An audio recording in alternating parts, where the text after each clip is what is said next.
Hola, buenos días, soy David Casero y bueno, vamos a hablar hoy sobre salud mental. Así que nada, vamos a ver si ya terminamos con todos estos temas, que queda este y el de anciano polimedicado. Así que nada, vamos al lío, pequeños Padawan. Veamos.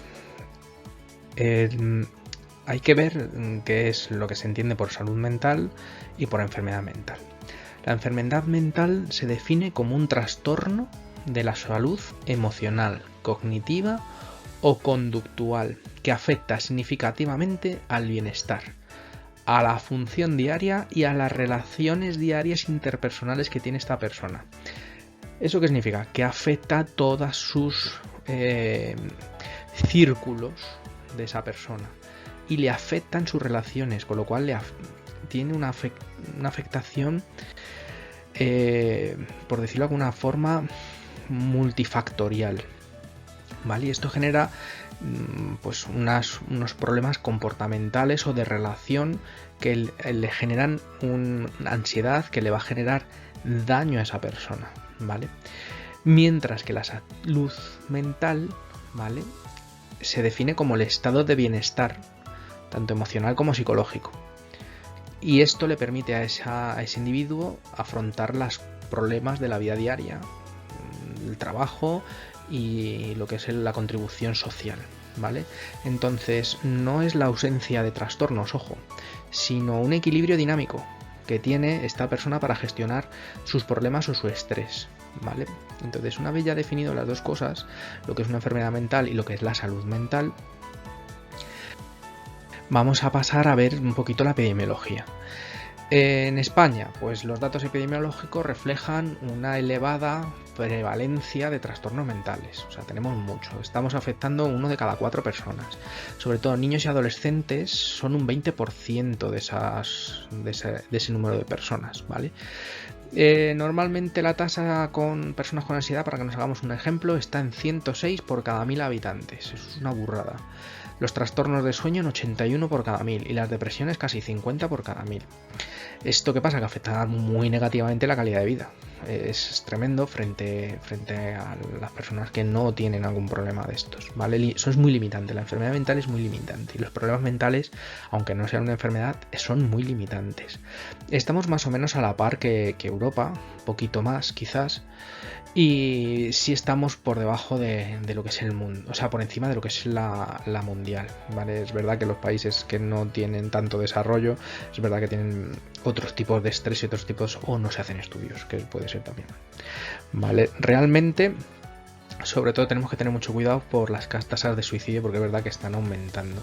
Están aumentando entre comillas, porque es verdad que de unos años aquí lo que es el INE, el Instituto de Estadística, es verdad que aumenta un poquito, pero tampoco es tan señalado como nos hacen creer, ¿vale? Entonces tenemos que tener ahí un ten con ten y mirar, porque hay mucha política por detrás de todo esto, ¿vale? Entonces lo suyo, ir al INE, veremos que es verdad que está aumentando, pero no son esas tasas. La comorbilidad, pues a ver, es verdad que es afecta bastante, es bastante alta. Estamos en una coexistencia de trastornos mentales que afecta casi al 70% de las personas atendidas por salud mental, y el 35% se da en atención primaria y suelen ser ansiedades y depresiones y no pasan o sea, se capan en atención primaria y no van a especializada. Un 35%, ¿vale? De ese 70%. El impacto clínico pues es altísimo, sobre todo en personas con depresiones y trastornos de abuso por sustancias, que suelen ser los más complicados a nivel, uno por volumen y el otro por dificultad de tratamiento. Los factores asociados pues son los de siempre, biológicos, sociales, la conducta, con el estigma que conlleva la enfermedad mental. Todavía se sigue viendo muy mal ir al psicólogo o ir al psiquiatra por problemas.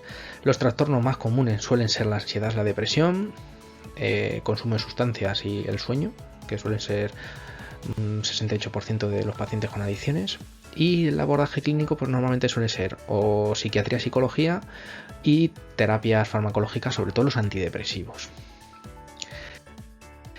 En España el riesgo de suicidio, esta diapositiva es muy importante porque es verdad que el esquizofrénico, que es el que se tiene por mayor suicida, son 9 veces la probabilidad de que haya problemas, y hay que romper una lanza. Son pacientes que no suelen ser agresivos, salvo que estén en un brote, y un brote muy gordo, pero normalmente un paciente esquizofrénico no tiene por qué ser agresivo cuando está en tratamiento y está normalizado.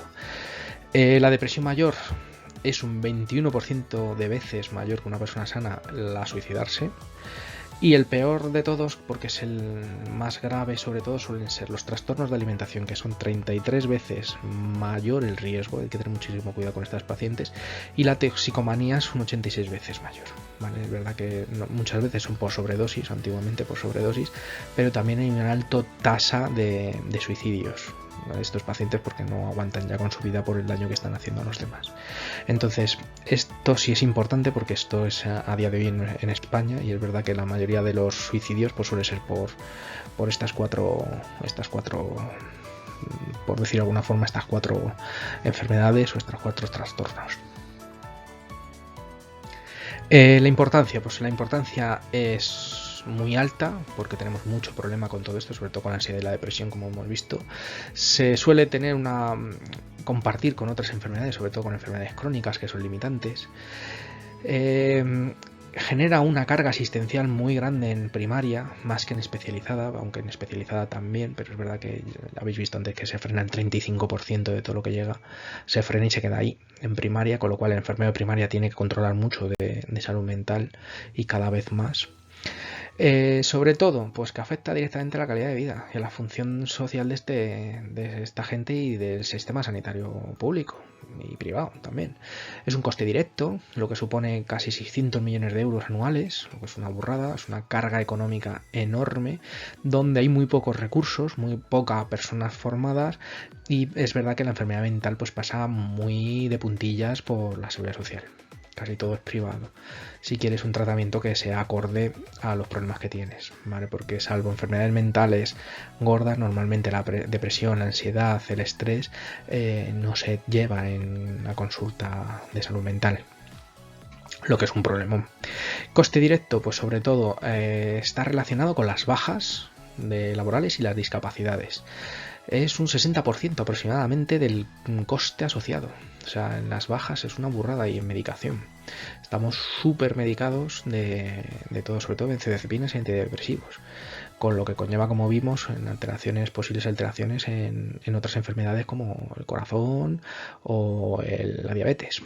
El consumo, pues sobre todo, que tiene un impacto muy grande, porque es un coste muy grande a nivel de receta, aunque hay un copago con las recetas, pero sigue siendo un gasto muy grande, porque no se hace un tratamiento, para mí, en mi parecer, mi humilde opinión, adecuado.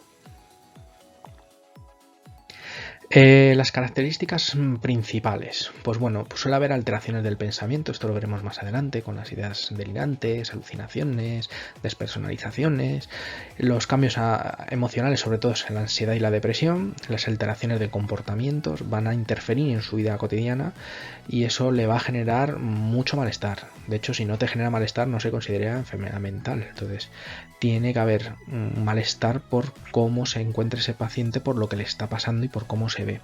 Muchas veces pues suele ocasionar un retraimiento social, impulsividad o agresividad en determinados pacientes. La disfunción fisiológica, pues sí, hay algunas corrientes neurobiológicas o disfunciones de la dopa, de la serotonina, pero es verdad que, bueno, muchas veces es más conductual que fisiológica como tal, a no ser que sea alguna cosa genética, o por consumo de sustancias que hayan afectado, o una enfermedad de base que haya afectado esa conducta fisiológica cerebral. Bueno, el impacto sobre todo lo vamos a tener porque estas personas no pueden mantener su trabajo, o lo tienen muy difícil para encontrar un trabajo, porque están muy estigmatizados y están muy discriminados, y decir que se pide un día para ir al psiquiatra lo van a ver muy mal en su entorno laboral. Mantener empleo les va a costar porque se aíslan socialmente, esa irritabilidad, ese malestar, esa ira va a generar que tengan unas malas relaciones en el trabajo. Y sobre todo la estigmatización por lo que es una enfermedad mental, ya sea autoimpuesta o por lo que les imponen los de fuera. Entonces todo esto afecta muchísimo a nivel laboral y es verdad que dificulta mucho el que encuentren o que lo mantengan. ¿Qué programas tenemos en España para prevenir esto? Pues tenemos unos programas de inclusión laboral, ¿vale? Como programas de empleo protegido a estas personas que no se les puede despedir o no se les puede adaptar el puesto. Apoyos psicológicos dentro de los trabajos, se puede derivar a salud mental en algunos puestos de trabajo, que sobre todo a nivel público sí tenemos algunas cositas. Por ejemplo, en sanidad tenemos el PAIPSE, que es un servicio de salud mental para trabajadores de la sanidad pública, por todo lo que vemos y todas las cosas que nos están pasando desde el COVID, y es verdad que funciona muy bien. Lo que pasa es que ya está saturado, ya volvemos a lo mismo, pero son grandes profesionales y cubren todo lo que tenga que ver con el trabajo. Y luego la sensibilización, sobre todo de campañas para reducir el estigma y que la gente no vea mal al psicólogo o al psiquiatra, que no pasa absolutamente, es como ir al fisio, lo que tenemos que hacer, al final es el fisio de la cabeza. Bueno, la epidemiología, sobre todo con todo este tema de salud mental y de los trabajos, pues es verdad que ese bienestar emocional, cognitivo y conductual pues está afectado, con lo cual no van a rendir igual tampoco en el trabajo. Y esto es un problema. ¿Por qué? Porque van a generar más gasto, van a generar, a lo mejor tengan que contratar a otra persona o que se retrasen en las quehaceres. Y genera también mucho problema en adolescentes, porque también hay un problemón de absentismo escolar y de discapacidad, incluso suicidio en jóvenes. Esto es lo que está aumentando sobre todo últimamente. Hay que ver también todo lo que son las plataformas, todo lo que son las redes sociales, que están haciendo muchísimo daño por el bullying o el moving a nivel laboral. Entonces esto en el contexto europeo está costando unos 84 millones de euros todo lo que son los trastornos mentales. Y en Europa sí es verdad que aumenta de 1 a 6, no de 1 a 4 como en España, todo lo que son los problemas mentales.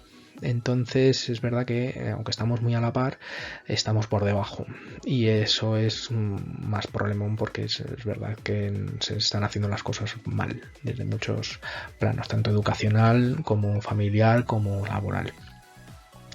Entonces, sobre todo, pues que tenemos unos servicios de salud mental que pertenece a especializada, a hospital, y sobre todo que están en centros fuera, que son como consultorios externos, específicamente de salud mental, ¿vale? Donde ahí hay un equipo muy grande, tanto para niños como para adultos.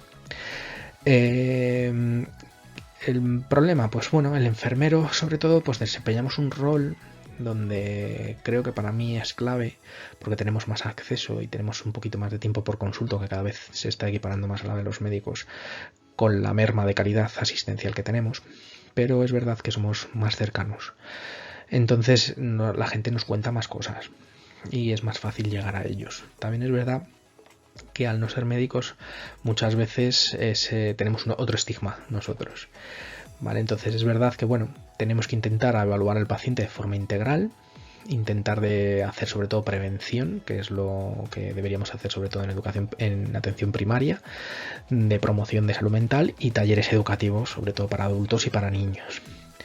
Y en colegios, muy importante. La colaboración, pues vamos a trabajar con muchos profesionales y sobre todo pues hay que intentar fomentar el ambiente de empatía y no hacer juicios por algunas cosas que nos van a contar que son bastante difíciles de a veces de asumir.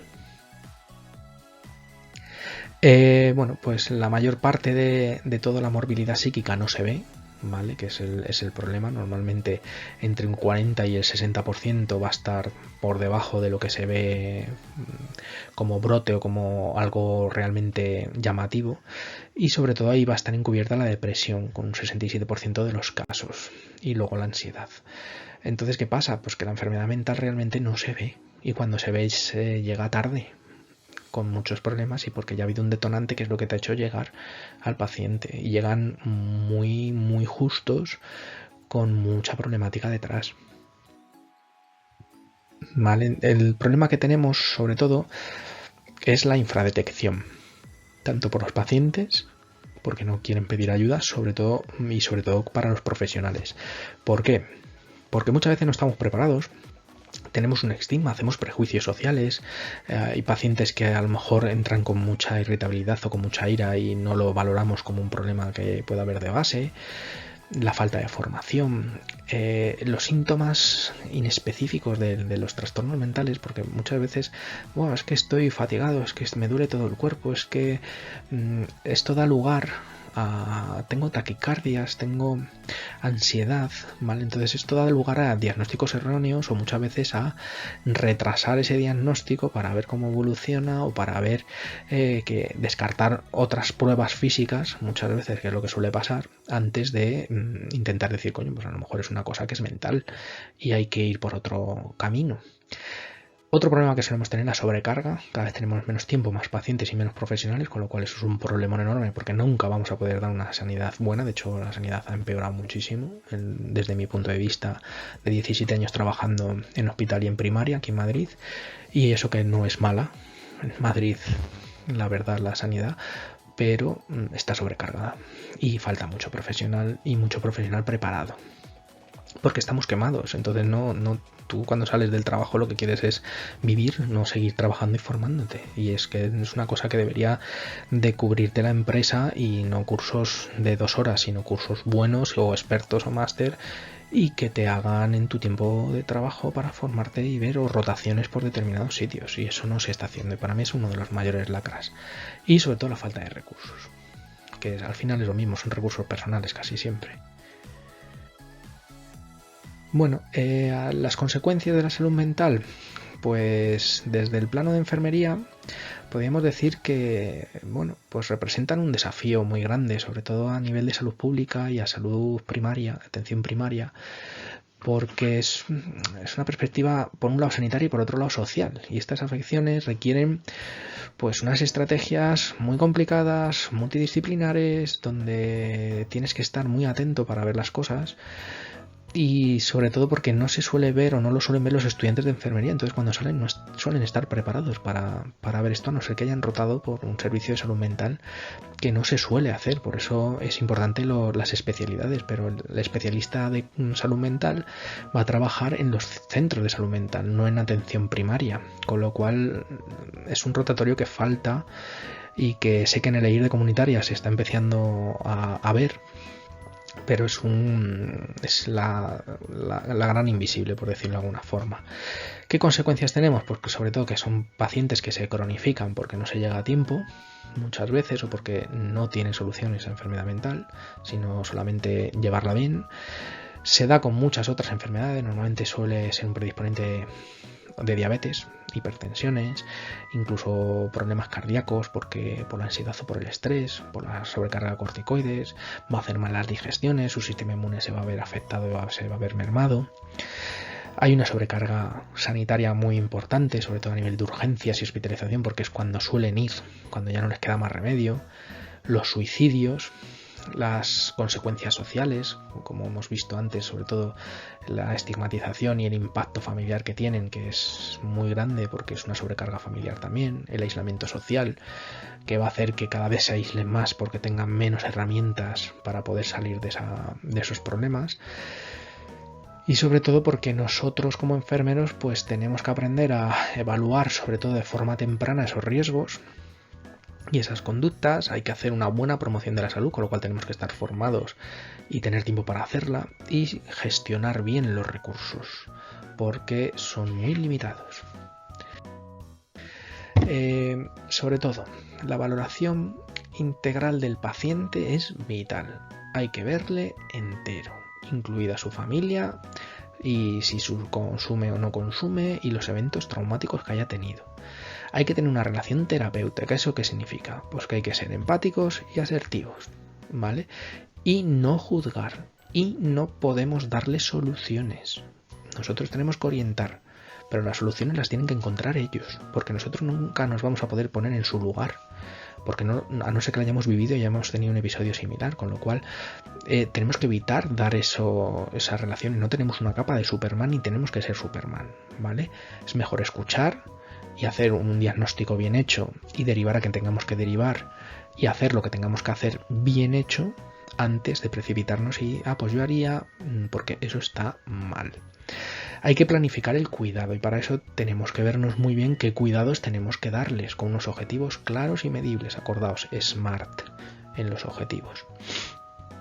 Intervenciones específicas, porque no van a compartir las mismas intervenciones que otro tipo de patologías, aunque también haya derivados riesgos mentales de ellos, ¿vale?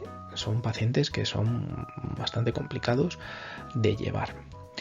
Es importante involucrar a la familia, que la familia entienda lo que está pasando y lo que están haciendo y lo que tienen que hacer, porque son los que van a tener que bregar sobre todo con ellos, ¿vale? La promoción y la prevención es vital, sobre todo ejercicio físico y técnicas de relajación y una dieta equilibrada. Con eso es verdad que se palían muchos síntomas y sobre todo se evitan recaídas. Entonces tenemos que hacer mucho hincapié en estos 3 pilares, que es lo que vamos a tener que hacer nosotros sobre todo. Trabajaremos con otros profesionales y por favor, recordar que en primaria el paciente somos como los curas. El paciente que entra en nuestra consulta no lo podemos comentar con nadie ni con ningún compañero, salvo con el médico que trabajemos que sea paciente suyo, porque tenemos el derecho al secreto profesional, ¿vale? No podemos hacer reuniones de equipo y si damos algún dato que no puedan localizar a ese paciente nunca, ¿vale? Si tenemos que hablarlo con algún otro compañero para ver qué haría él o demás. Eso es muy importante.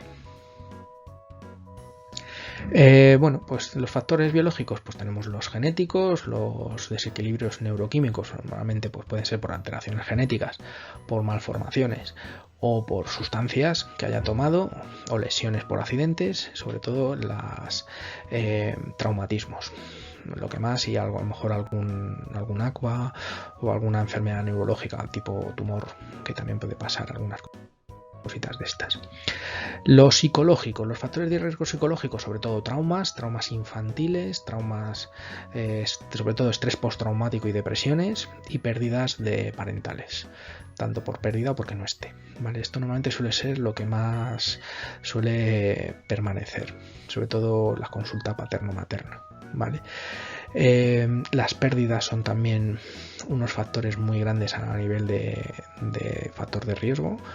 El estrés crónico, sobre todo el laboral o el acoso escolar, y la personalidad. Hay determinados tipos de personalidades, sobre todo el neuroticismo y la neurótica, que suelen predisponer ciertas enfermedades mentales.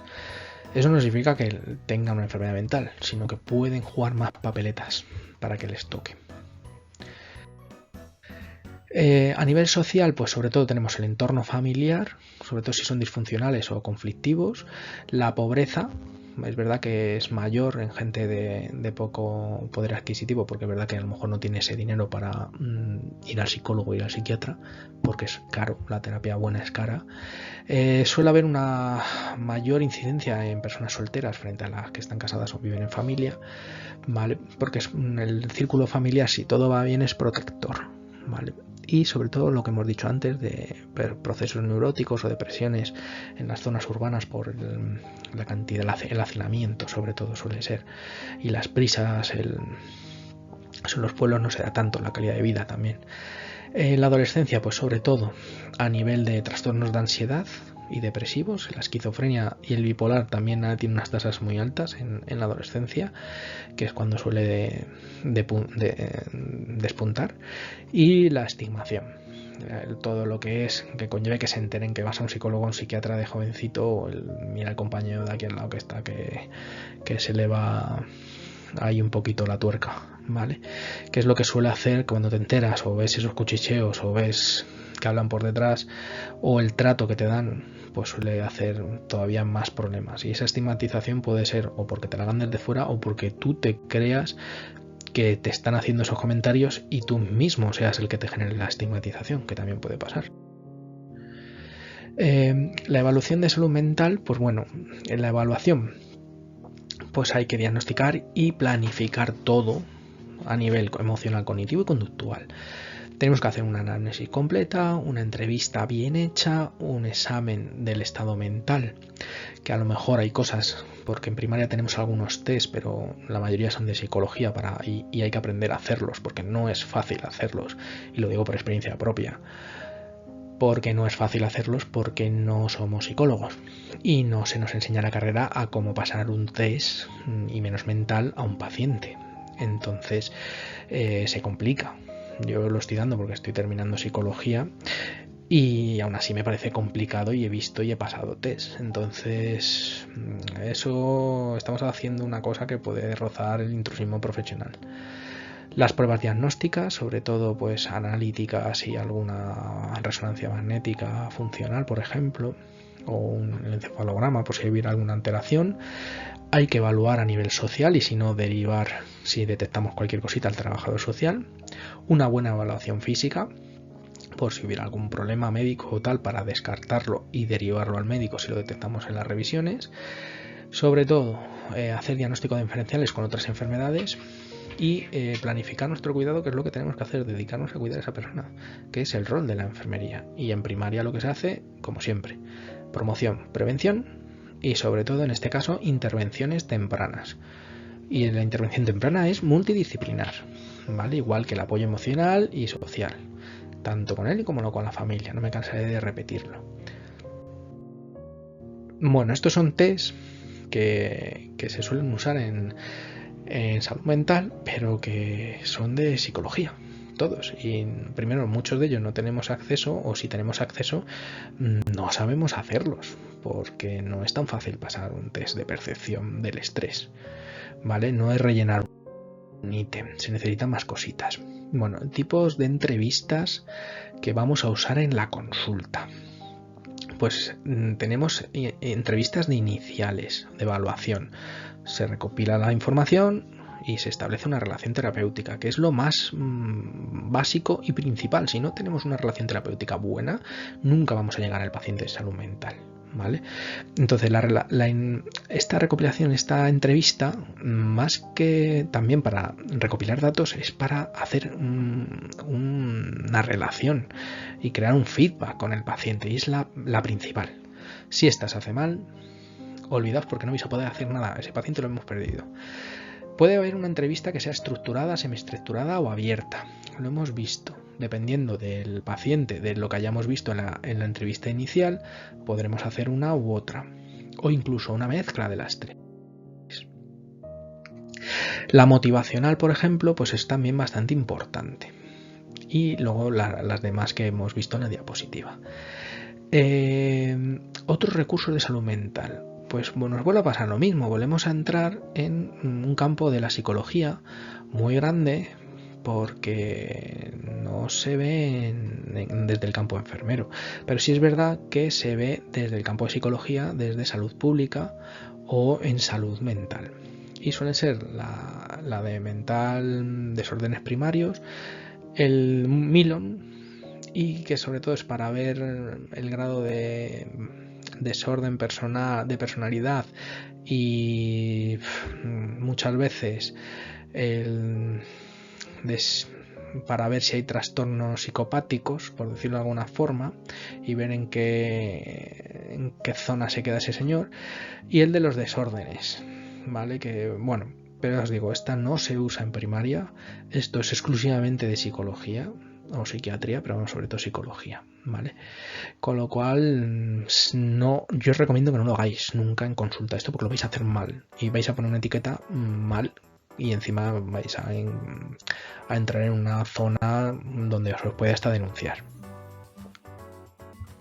Evaluación del estrés. Bueno, pues sobre todo es imprescindible ver los factores ambientales y las circunstancias del estilo de vida, sobre todo qué hechos negativos ha tenido en la niñez y en la educación que ha tenido, y luego problemas que haya podido tener a nivel económico, de vivienda, de empleo si son más mayores, o cómo es su núcleo familiar, que eso es lo que más nos da. Hay veces que hay que entrevistar a la familia, porque solamente con lo que nos dice tiene unas ideas a veces que son muy desordenadas, o es muy difícil porque tiene tantas cosas que contar de que es muy difícil, pues le puede hacer un eje cronológico.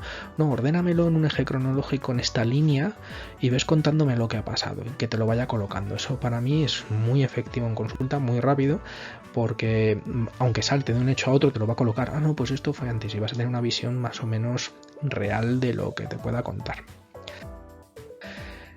Situaciones y acciones. Pues bueno, lo normal con estos pacientes, pues alguna de estas cositas. Conductas hiperactivas o agresivas, por ejemplo, en pacientes con estrés postraumático, o en pacientes con pánico, con ansiedad. Gente que se autolesione, pues trastornos de la personalidad, muchos de ellos, el límite o sobre todo el límite, y algunos trastornos de la personalidad así más chunguillos. Sobre todo cuando consumen alcohol o drogas, porque te va a venir la familia y genera mucho problema a nivel familiar y social, ¿vale? Problemas cognitivos, problemas físicos o discapacidades que acarren y que le esté generando, por ejemplo, una depresión. Problemas asociados con presencias de delirantes y alucinaciones, pues sobre todo los esquizofrénicos. Problemas de relación, sobre todo del humor a nivel de depresiones o de ansiedades. Son esas personas que saltan a la mínima. Problemas conductuales, trastornos de la personalidad, sobre todo antisocial. Algunas veces TDAH, TDAs, algún espectro de los TEA. Problemas relacionales, todos van a tener problemas relacionales en alguna medida. Actividades de la vida cotidiana, todos les van a afectar, porque si no les afecta la vida cotidiana y no les genera un problema, no es una enfermedad mental, que es una de las cosas que la psicopatía pues se sale de eso porque no les afecta. ¿Vale? Es la diferencia entre un enfermo mental y un psicópata, entre otras cosas. Y sobre todo porque tienen problemas porque la ocupación y de las actividades muchas veces o no hacen nada o hacen tantas cosas porque no se aguantan ellos mismos. Entonces al final explotan. ¿Vale? Entonces sobre todo tenemos que indicar que el aumento del riesgo de suicidio, como tenemos aquí en la columna de la derecha, se da mucho en enfermedades mentales, más que en otras enfermedades de tipo físico, salvo las personas con demencia o con problemas de o retraso o discapacidad mental. Estos son inferiores, sobre todo en el Down, suelen ser bastante inferiores, ¿vale? Porque es otro tipo de alteración, ¿vale? Entonces sí es verdad que tenemos que verlo, pero van a tener otros problemas, sobre todo problemas la demencia, porque hagan algo que se hagan lesiones ellos por lo que han hecho, o por ejemplo que convivan con otras enfermedades, cardiopatías y demás, que van a aumentar o sea, van a disminuir su esperanza de vida, pero realmente no son pacientes que se intenten suicidar, ¿vale? Es difícil suicidarte, o sea, para que una persona se suicide va en contra de la naturaleza, lo normal es no hacerte daño, entonces tienes que estar muy desesperado para poder hacerlo. Bueno, ¿qué diferencia hay entre la medicina preventiva desde salud mental con la enfermería? Pues es muy diferente lo que hace uno u otro, ¿vale? La medicina, sobre todo, va a buscar evitar esos trastornos mentales mediante intervenciones y sobre todo farmacología. Campañas educativas también van a hacer, la prevención primaria de riesgo del estrés y la ansiedad, la detención temprana, alguna intervención comunitaria, pero sobre todo se van a dedicar a diagnosticar y a lo que es el tratamiento, ¿vale? Y esa prevención temprana como tal. La enfermería lo que hace es el cuidado. Entonces nosotros tenemos que verlo desde otro plano, el cuidado individualizado o el cuidado de la comunidad, que no tiene nada que ver. Nuestra intervención está en que la gente se empodere, la familia se empodere y sepa enfrentar esos desafíos. Entonces sobre todo vamos a ver evaluación de qué necesidades tienen, ¿vale?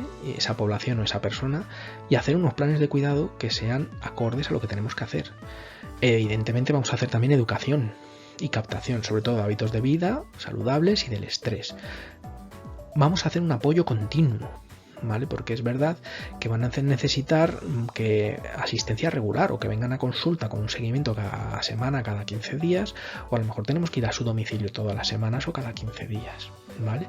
Y sobre todo que vamos a trabajar multidisciplinar, ¿vale? Somos una profesión que trabajamos con muchas profesiones, igual que los otros son, cada vez también es verdad que trabajan con otras profesiones, pero se limitan más a su campo. Nosotros es como que abarcamos mucho. Y es verdad que llegamos a zonas donde interactuamos con otros profesionales compartiendo nicho. Y eso está muy bien y también es muy peligroso porque puede dar a error o a intrusismo. Vale, ¿qué solemos hacer de tratamiento?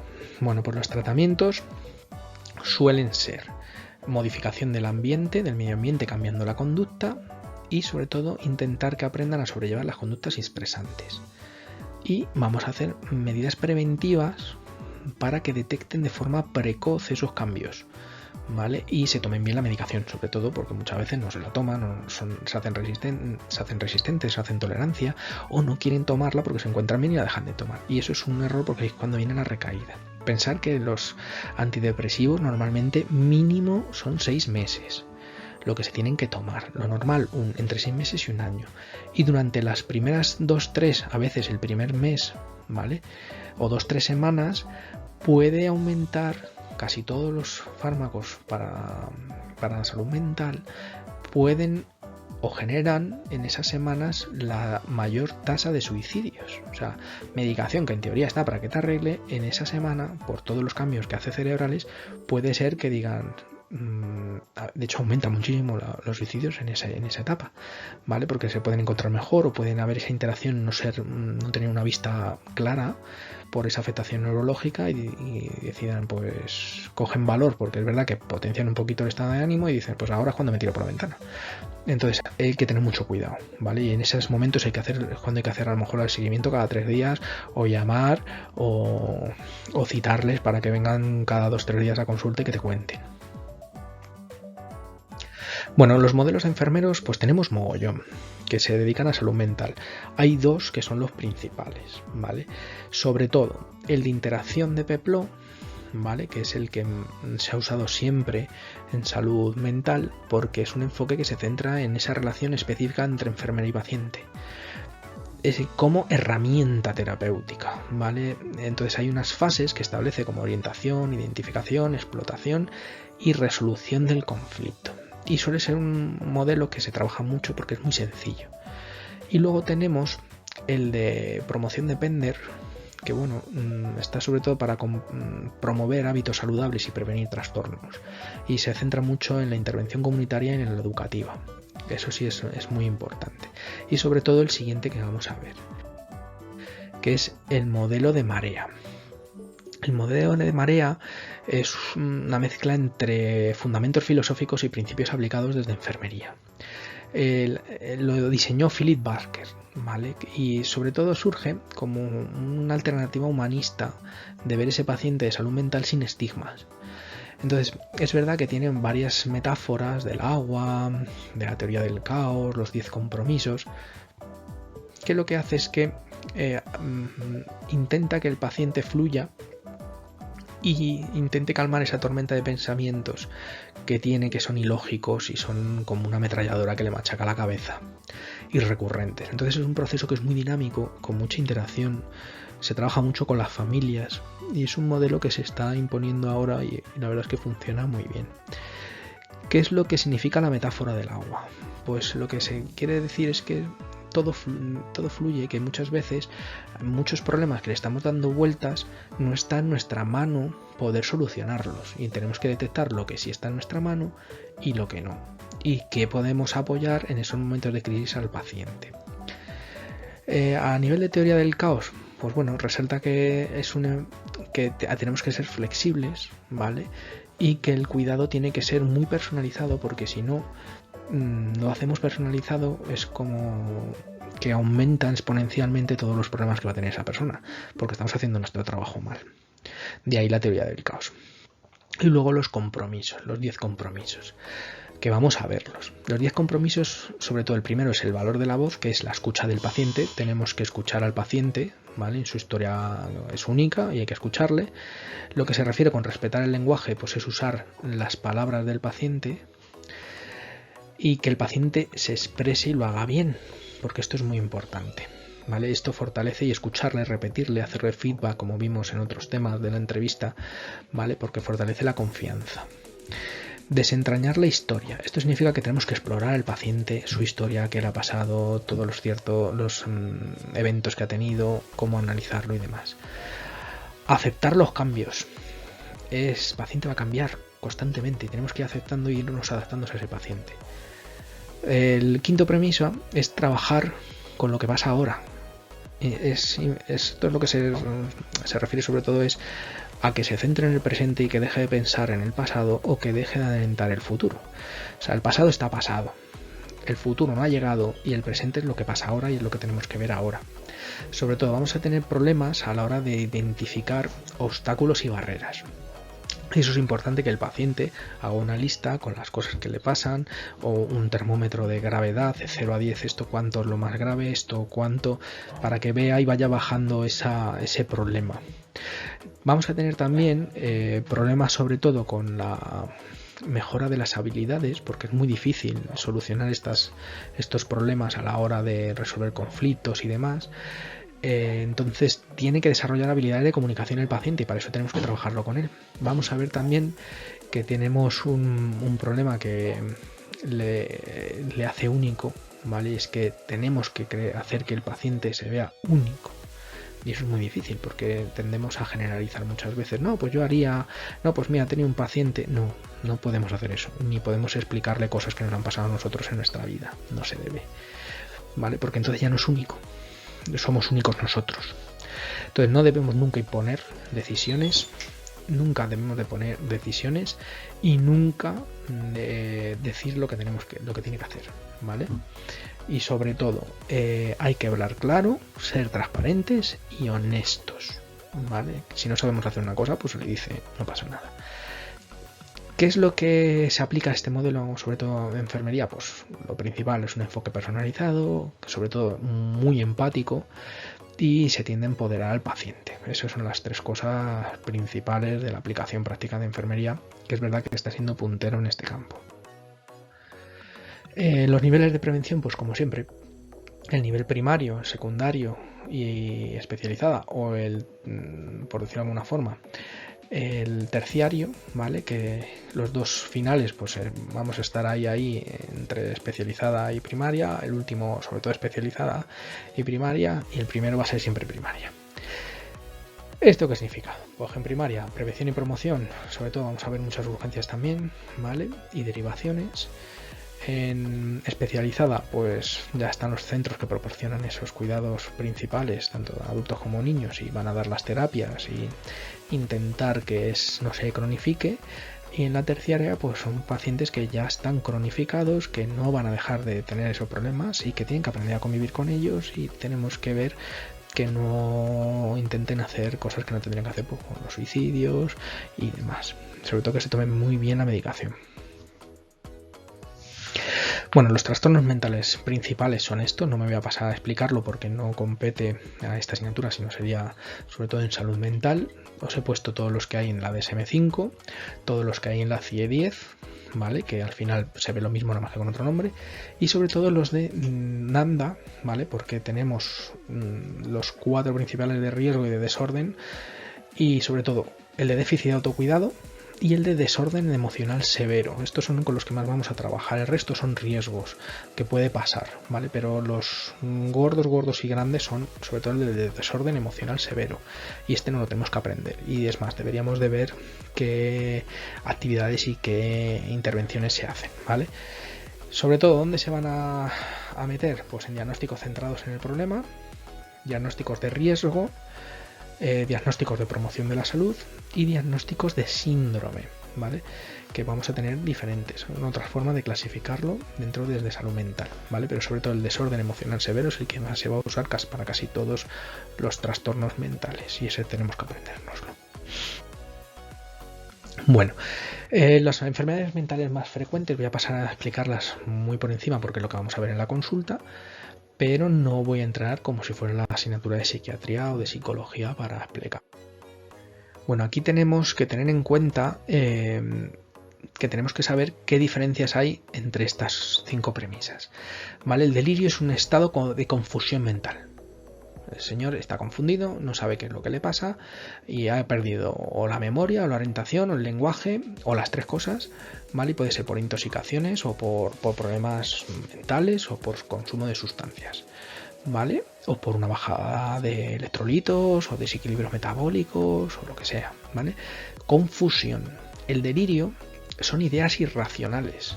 Por ejemplo, delirios de grandeza, de celos, de que le persigue a alguien porque se cree que le persigue el gobierno por yo que sé, ¿vale? O se cree Napoleón. Las alucinaciones son alteraciones de la percepción sensorial sin que existan de verdad. Por ejemplo, escuchar voces o ver un oso rosa que le habla, que toca la guitarra con un pancho, ¿vale? Entonces, ¿qué significa? Que no existe realmente ni esas voces, ni esas imágenes, ni nada. Yo tenía un paciente ya esquizofrénico que cuando se le bajaba el nivel de fármaco me decía, es que ya empiezo a ver al oso que me habla, al oso rosa que me habla, de peluche. Entonces ya decía, hostia, pues te hace falta la medicación ya. Vamos a hablar con el médico. ¿Vale? Luego tenemos la desrealización, ¿vale? Que es una sensación de irrealidad, de distanciamiento con el entorno. O sea, me siento que lo que hay alrededor de mí es como una película, un sueño que no va conmigo, ¿vale? Y la despersonalización es una sensación de distanciamiento, pero de apego. O sea, hay un desapego, en realidad, tanto de uno mismo como de las personas. Entonces, por ejemplo, muchas veces cuando tú despersonalizas a una persona, es muy fácil o te es mucho más fácil atacarla o sentir que el daño que le generas no te afecta, ¿vale? De hecho, muchas veces se hace a nivel militar o se hace a nivel de los psicópatas, por ejemplo, muchas veces son despersonalizaciones o un tipo de personalización, por decirlo de alguna forma. Entonces lo que hace es que se sienten desconectados de esas emociones propias frente a las otras cosas o propias frente a ellos, si se hacen daño a ellos mismos o al cuerpo.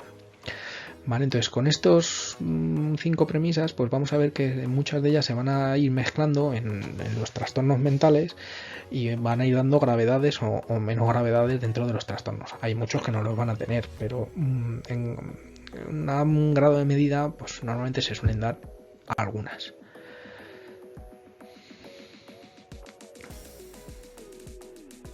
Bueno, vamos a hablar ahora del primer trastorno, que es la ansiedad, ¿vale? Que provoca preocupación o estrés excesivo y que afecta a la vida diaria. Todo va a afectar a la vida diaria, si no, no es una enfermedad mental, ¿vale? Ya para empezar. Se suele necesitar pues terapia y algunos medicamentos.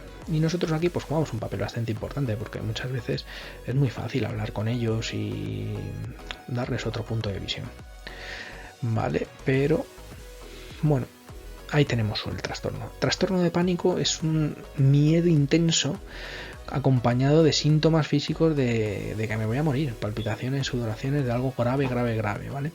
Sobre todo van a acudir de urgencias y hay que controlarlos porque tienden a hacerse daño o a salir corriendo y les atropella un coche, por ejemplo, ¿vale?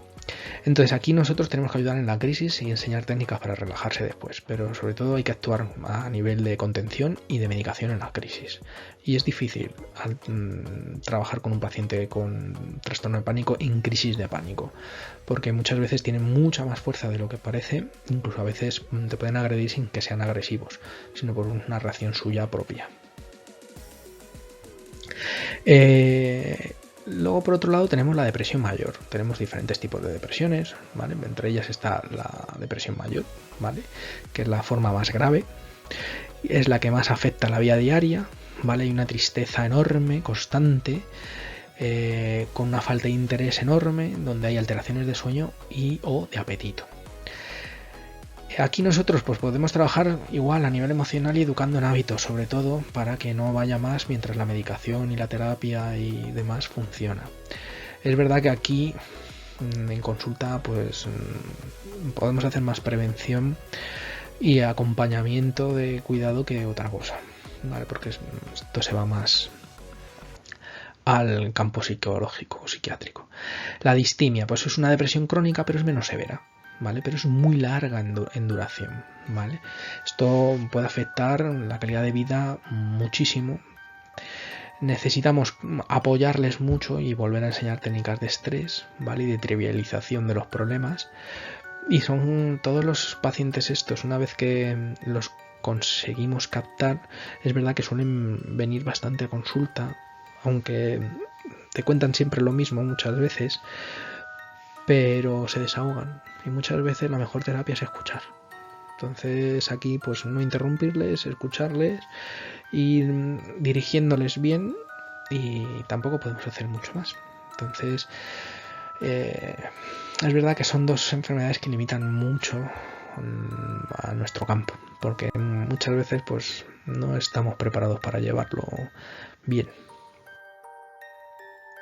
Insomnio, ¿vale? Esta es una dificultad para conciliar el sueño o mantenerlo, ¿vale? Aquí sobre todo tenemos que hacer educación de hábitos de higiene del sueño, y esto en enfermería lo hace muchísimo y se dan muchísimas charlas y terapia de grupo, y esto tenemos que hacerlo muy bien. El que no vean pantallas, el que coman 2 horas o 3 antes de irse a la cama, e intentar no comer cosas picantes ni cafeínas, que la cena sea ligera, en oscuras la habitación a ser posible, sin distracciones, sin ruidos, sin teléfonos, sobre todo un sitio que sea confortable, ¿vale? Y luego tenemos la apnea del sueño, pues muchas veces vamos a tener estos pacientes que van a ir con un respirador o con un avance mandibular o con un dispositivo de vibración del giro, ¿vale? Y tenemos muchas veces que enseñarles a usarlo o convivir con la CPAP, porque no es fácil dormir con esa máquina. A veces aislarla de sonido un poquito por encima, o incluso ponerla en otra habitación y traspasar el cable por la pared. A veces suele salir también rentable por el ruido, sobre todo por la pareja, porque al final terminan separándose de la habitación muchas veces por el ruido que hace la máquina o por los ronquidos de estas personas, ¿vale? Entonces, sobre todo higiene del sueño también, alimentación, pérdida de peso, muchísimo ejercicio y cómo manejar la máquina y cuidar la máquina. El alcoholismo y la dependencia de sustancias, se hacen muchísimas charlas sobre consumo, sobre todo a nivel de prevención en adolescentes y de drogas también, ¿vale? Y aquí lo que tenemos que hacer sobre todo es apoyo a la desintoxicación, es lo más importante, aunque normalmente suelen ir a grupos de tipo Alcohólicos Anónimos o tipo de desintoxicaciones, lo suelen llevar enfermeros de salud mental. En primaria se ve, pero es verdad que se deriva, con lo cual aquí vamos a trabajar poco, sobre todo la detección y el hacerles poderosos, empoderarles, por decirlo de alguna forma, para que vayan a estos sitios y no lo dejen, ¿vale? Porque es verdad que si lo explicamos bien y lo ven que no es como un problema, sino como una solución, normalmente sí quieren ir a estos sitios, que es el problema que solemos tener. El problema, sobre todo, pues que lo asimilen, requiere muchísima atención y manejo, es muy difícil estos pacientes, y bueno, pues intentar que supervisarles que cumplan con el tratamiento y con el consumo de sustancias, que no tomen nada, ¿vale? Los trastornos de somatización, pues sobre todo son síntomas físicos sin una causa médica, ¿vale? Aquí tenemos que tener muchísimo cuidado, ¿vale?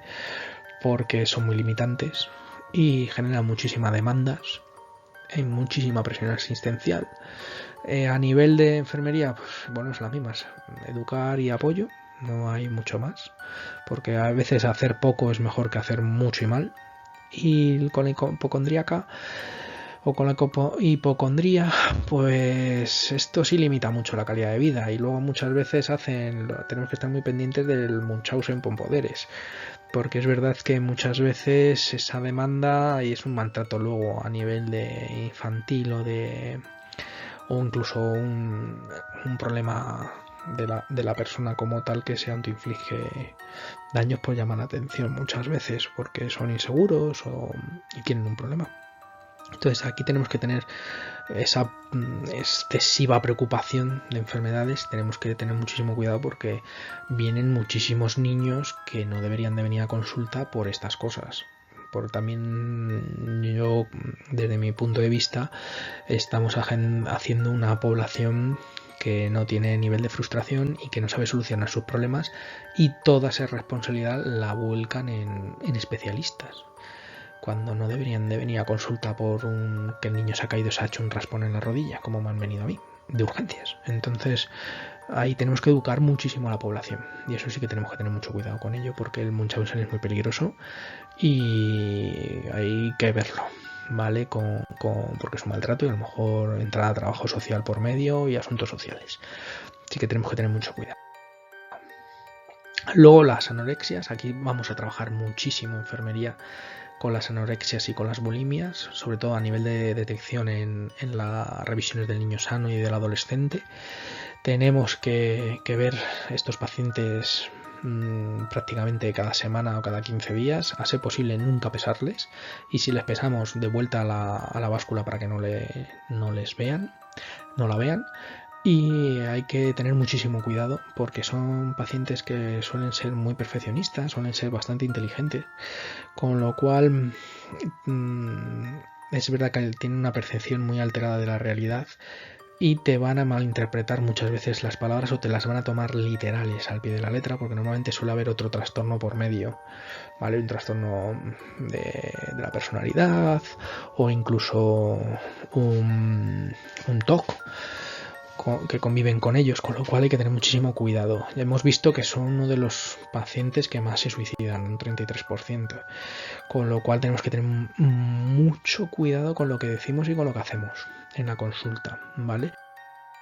Porque son pacientes que ya vienen dados de vuelta, han hecho muchísimas dietas, han hecho muchísimas cosas, no les vas a convencer para la alimentación, hay que derivarles, no te van a contar lo que están haciendo los especialistas con ellos, con lo cual tienes que tener mucho cuidado de no llevar la contraria a lo que les han dicho en el otro lado y poner todo.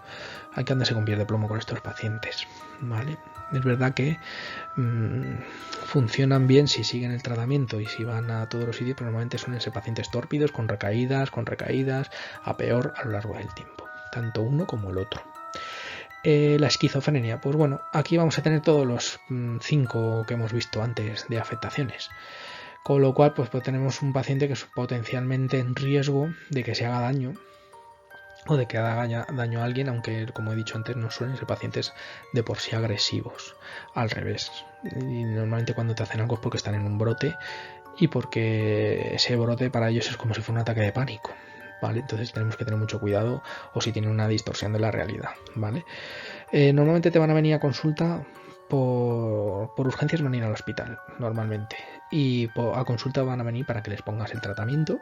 Suelen ser pacientes peculiares, pero no suelen tener, es más el estigma que tenemos que realmente lo que es el paciente, porque son personas normales y corrientes cuando están medicadas, ¿vale? Entonces normalmente pues no suele haber ningún problema, ¿vale? Entonces es verdad que hay que administrar la medicación. Cuando vienen a administrar la medicación pueden estar un poco más sensibles por el tiempo, porque les falta ese fármaco, por decirlo de algunas formas, pero no suele haber ningún problema, ¿vale? Quiero romper esa lanza del estigma con esta enfermedad, porque creo que es más lacra social mental de lo que hay que lo que es la enfermedad en sí. Entonces, sobre todo, evaluar cómo está ese paciente ahora mismo de esas alucinaciones o esos delirios cuando te vengan a consulta, hablar con ellos, a darles la medicación o inyectarles la medicación, porque normalmente suele ser inyectada y te suelen venir cada mes, hacer una educación de estrategias para manejar los síntomas y que ellos vean cómo se sienten para que lo prevengan, y sobre todo empatía y apoyo emocional, porque sobre todo lo que suelen tener estos pacientes son los problemas que les genera la sociedad una vez ya están diagnosticados y están reinsertados. Entonces es verdad que eso es lo que tenemos que romper nosotros. Yo creo que nuestra labor está más ahí que en cualquier otra cosa. A nivel de las intervenciones más frecuentes, pues tenemos estas: manejo de la ansiedad, apoyo emocional, terapias de relajación, manejo de la depresión y manejo de los comportamientos. Esto es muy fácil así puesto, que es lo que viene en la NANDA y en la NIC, pero hay que prepararse, hay que formarse en cómo se hacen las terapias de relajación, qué terapias tenemos, no todo vale a todo el mundo, cómo se hace un apoyo emocional, porque no es fácil, qué manejo de la ansiedad se puede usar, ¿vale? Como el termómetro de la gravedad o las técnicas de respiración en 4 tiempos, la marcha afgana de andar con las respiraciones que relaja muchísimo, o a lo mejor tienen que hacer ejercicio, ¿vale? Escuchar música clásica o escuchar determinada música que no sea ponga muy nervioso. Hablar para la depresión, sobre todo que hablen, cuanto más lo cuenten, más trivializan el problema y más lo normalizan, ¿vale? Y lo suyo sería andar y hablar, porque ayuda a procesar el ejercicio y andar. La dieta equilibrada, que no tomen sustancias, que se hidraten mogollón, ¿vale? Y sobre todo, pues que vayan haciendo esos cambios de conducta para que no salir de ese bucle, ¿vale? Que a lo mejor puede ser recoger la casa, hacer la cama, porque al final del día cuando llegas a tu casa, si tienes la cama hecha, te dan ganas de relajarte y decir, bueno, por muy malo que sea todo el mundo, yo me meto en mi cama con las sábanas hechas, estiraditas y bien, ¿vale? No el tener que llegar y ponerte a hacer la cama, que nos joroba todo el mundo. Vale, entonces la higiene, pues que se duchen a diario, que se afeiten, que se laven los dientes, ¿vale? Que vayan a la peluquería. Eso es muy importante. Entonces todo esto y que parece tan trivial, no es tan trivial, ¿vale? A lo mejor el que tengan una mascota y tengan que sacarlos a la calle, viene muy bien también para estas personas. Bueno, ahora vamos a hablar un poquito sobre el suicidio. No me voy a meter mucho en este tema porque se da en salud mental, ¿vale? Pero si es verdad que tenemos que tener en cuenta que se ha aumentado un poquito, sobre todo en adolescentes, ¿vale? Estas tasas de suicidio, ¿vale? Sobre todo a partir del COVID.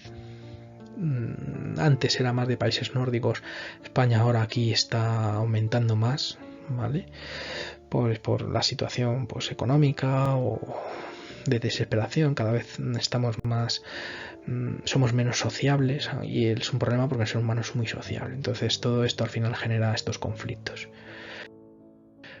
El objetivo de la enfermería, pues sobre todo dar apoyo, que lo expresen, que verbalicen, que hablen de sus pensamientos. Tenemos que preguntarles si lo han tenido estos pensamientos alguna vez y dejarles y no juzgarles porque lo hayan tenido. Ojo, como juzguemos perdemos al paciente. Tenemos que tener determinados elementos de seguridad si estamos en el hospital o estamos en la consulta para que no cojan objetos o no se autoagredan, ¿vale?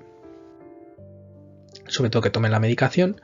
Y bueno, dentro de las intervenciones, pues sobre todo suele haber intervenciones farmacológicas, ¿vale? Acordaos que durante las primeras semanas los antipsicóticos, antidepresivos y ansiolíticos desencadenan o pensamientos o conductas suicidas, con lo cual esto tenemos que dejárselo muy claro al paciente y siempre tienen que estar tomándolos con alguien o que se vayan a casa, si viven solos, que se vayan a casa de algún familiar para que les controle.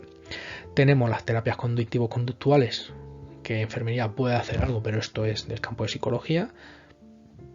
La dialéctico-conductual igual es de psicología, con lo cual ojito con el intrusismo profesional porque son terapias que son complicadas de hacer y tenemos mucho margen de error y es peor porque podemos hacer mucho más daño. Y los tratamientos psiquiátricos, sobre todo hacer una buena historia y la intervención en crisis, que es lo que vamos a hacer nosotros, de contención, administración de medicamentos y de ver cómo evoluciona el paciente, porque muchas veces van a ser pacientes que os han intoxicado o que han hecho un atentado contra su vida y van a requerir muchísimos cuidados porque se han intentado matar con el daño general que se ha hecho al cuerpo, con los traumatismos o lo que conlleve las intoxicaciones. Bueno, a nivel de intervenciones tenemos todas estas evaluaciones iniciales, ¿vale? Donde es identificar y hacer la historia, el examen del estado mental, podemos usar algún test, sobre todo la apariencia general, sobre todo lo que verbaliza y lo que no verbaliza, eso lo tenemos que tener muy claro, el pensamiento que tiene ese paciente, cómo se percibe él y cómo es su estado y el nivel de conciencia, ¿vale? Y sobre todo contención a nivel verbal, calmarlo, a veces conviene darle la razón en algunas cosas para que se sienta escuchado, devolverle el feedback de lo que te está diciendo como que lo estamos entendiendo, eso es muy importante y a veces no nos queda más remedio que hacer una contención física, porque son pacientes que siguen en brote o que siguen intentando lesionarse, ¿vale? Para prevenir daños. Aquí se les va a dar la medicación antipsicóticos y sedantes, sobre todo es la que más se suele usar, con el riesgo que conlleva. Y normalmente, pues si te viene a primaria un paciente de estos, normalmente se le medica un poquito, se está haciendo acompañamiento con él en la sala, ¿vale? Y normalmente siempre se está el celador y la enfermera, pues hay que hacer una contención física, hablarle despacio, devolviéndole el feedback hasta que llegue la ambulancia, y luego a partir de ahí pues se le hará un plan de cuidados cuando regrese o lo que sea. Esta es una terapia que es cuando ya no funciona nada, sobre todo con la depresión, pues ahora se está usando. Bueno, ahora se lleva usando mucho tiempo, ¿vale? Se hace bajo anestesia general y bueno, tiene algunas ventajas porque es verdad que es un alivio rápido de los síntomas. Hay gente que no le sirve para nada, otros que sí, eso es muy útil, ¿vale? Y sobre todo que pues puede tener unos efectos secundarios bastante curiosos de confusión temporal y pérdida de memoria por el choque de electricidad. Entonces hay que tener mucho problema, mucho cuidado porque puede causar muchos riesgos de problemas y sobre todo si tiene alguna enfermedad de base. Entonces, aquí enfermería lo que hace es ayudar a todo lo que es a nivel quirúrgico, porque al final está sedado, con todo lo que conlleva, y sobre todo la ayuda a poner y quitar lo que es el aparato de terapia electroconvulsiva. No sé realmente, nunca lo he visto hacer, con lo cual no os puedo decir, y he intentado buscar algún vídeo para ello, pero no encuentro ninguno. Entonces yo aquí me pierdo un poco a pesar de estar estudiando psicología, porque es una cosa que no se suele estudiar así como tal. Pero es verdad que suele tener, por lo que he estado leyendo e investigando en algunos papers, suele tener bastante eficacia cuando no funciona nada y no te queda más remedio que esto porque la medicación no funciona. ¿Vale? Es verdad que a veces suelen recaer. O sea que no es una cosa que sea definitiva, sino es como si le dieras una medicación. Al tiempo, pues vuelven a caer si no se eliminan los síntomas principales que lo causan. Y bueno, hasta aquí la presentación. Perdonad por lo largo que ha sido la charla, pero es que esto son 6 horas de clase en 1 hora. Bueno, un abrazo muy fuerte, esta es la última seguramente que cuelgue, con lo cual hasta el año que viene, así que mucha suerte en los exámenes, mucha suerte en todo y espero que os vaya todo muy bien. Un abrazo muy fuerte, hasta luego.